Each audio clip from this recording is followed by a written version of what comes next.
My journey into the world of cybersecurity began in an unlikely place because I started life totally blind.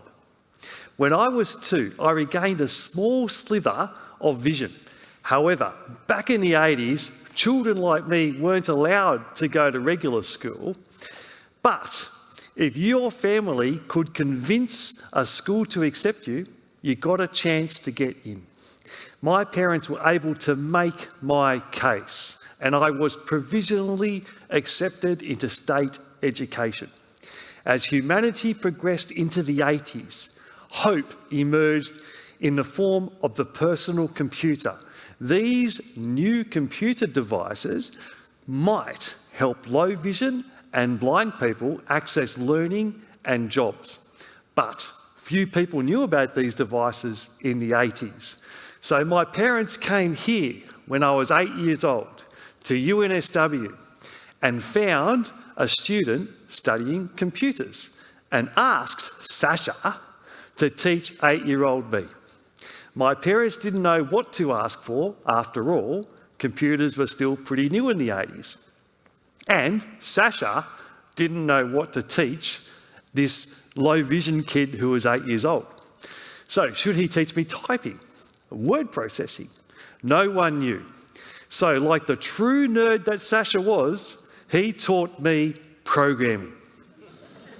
Because of this, when I was 8, I wrote programs in the basic language to do things on my computer until I learnt better when I eventually got to high school. So in primary school, if the teacher asked us to write about our dream last night in, say, Year 4 creative writing, instead of using a word processor like a Sensible kit, I thought you had to write a program for each new essay. This MacGyver-like improvisation taught me a vast amount about computers for my young age. I had permission to play. I had permission to experiment. I had the permission to solve my own computer problems.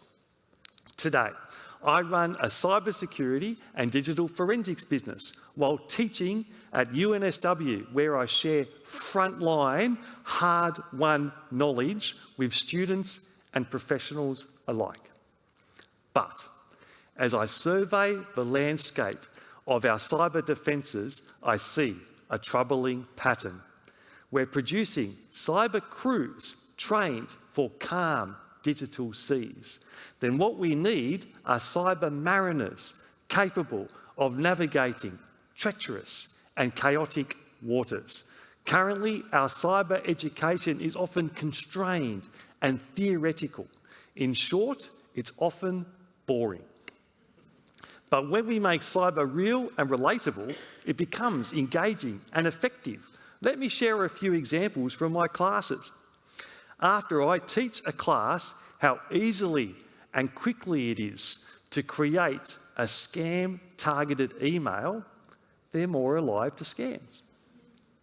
After I walk a class through a carefully anonymised case study of how a minor technical oversight can lead to a breach, students go back to work truly believing in strong cyber controls. And after you teach people how easy it is to break into a system running with out-of-date software or with a weak password, they go back with the best passwords and the most up-to-date software.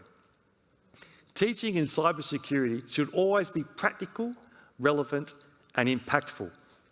By embracing what I call the 3 T's, teach, train, and trust, which I'll explain later, we can transform our approach to cyber education and better prepare the next generation of defenders for the digital challenges ahead. However, we have allowed fear to drive our education agenda. Fear expressed through lockdown devices and lockdown networks, and fear expressed through a softening education curricula. We face a new paradox in cybersecurity education. Our government, driven by an understandable caution, have recently introduced a new licensing system for teachers of certain technical cyber skills. Now, clearly, there are risks in teaching advanced cybersecurity skills. After all, this knowledge could fall into the wrong hands. But here's the reality. Cyber criminals already have this information. By restricting our studies, we're not protecting society. Instead, we're leaving future defenders unprepared. That's because students who understand the technical aspects of cyber attacks are better equipped to defend against them. I argue that the greater risk is choosing to not provide this practical education outside a chosen elite. In a rapidly evolving digital landscape, theoretical knowledge alone is simply not enough to help us stay secure. We need all the soldiers in this battle we can get and not less. Instead of this cautious approach, imagine a world where our teenagers and other students' fascination with cyber is celebrated as much as athletic prowess or academic achievement, where curiosity about computers and cyber systems is nurtured and not stifled. My own kids and their friends burn with curiosity about cyber, but without proper guidance and a safe space to play and experiment, this curiosity often hits a dead end. We could do safe spaces for play in Minecraft, in Fortnite, and in other games. Let's try it in cyber. We should unshackle our kids in the hope they exceed us. What we need is not more rules, licensing, or restrictions. We need to infuse our education with more play, more discovery, more joy. Spaces where young explorers and other students can probe systems, unearth digital secrets, and test their mettle in hacking challenges. Sometimes in the industry we call these capture the flag contests, all within controlled environments. UNSW, for example, has its cyber range, a safe space for cyber learning and experimentation. We can do this elsewhere. This is my proposal in the form of the 3 T's I want to leave you with: teach, train, and trust. Teach. When we teach, we must include real-world scenarios and up-to-date information on the sheer scale of the crime wave. Let's be honest with our students about the true nature of the internet, the good, the bad, and the ugly, so they are properly prepared.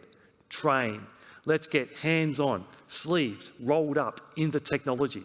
To do this well, we need safe environments where students can play technical cyber games and experiment without risk. And trust. We must develop ethical and disciplined students, kind of like what we develop with combat sports. In return, we must trust our students with more access, more information, or at least we should give our teachers no doubt as to what they are allowed and not allowed to teach. That's so our students can get at least as equal knowledge to a trainee criminal watching YouTube. So, leading the way, there's other countries around the world who are leading this way in teach, train, and trust. Ours should too. If we are content with churning out competent navigators, our current course is sufficient. But if we seek the exceptional, the pioneers who will lead us through the difficulties that are already here, we must encourage a spirit of play, adventure, and even courage. It is in the sandbox of imagination that the foundations of greatness are laid. In our students' play, the seeds that will grow tomorrow's great cybersecurity defenders will grow. Remember the 3 T's. Teach with real-world relevance. Train in safe but challenging environments. And trust our students with the knowledge they need. The gift of the permission to experiment that I received as a child led me to where I am today. Let's give the same gift of hope and trust to the next generation of cyber defenders, and then Let's watch them soar. Thank you.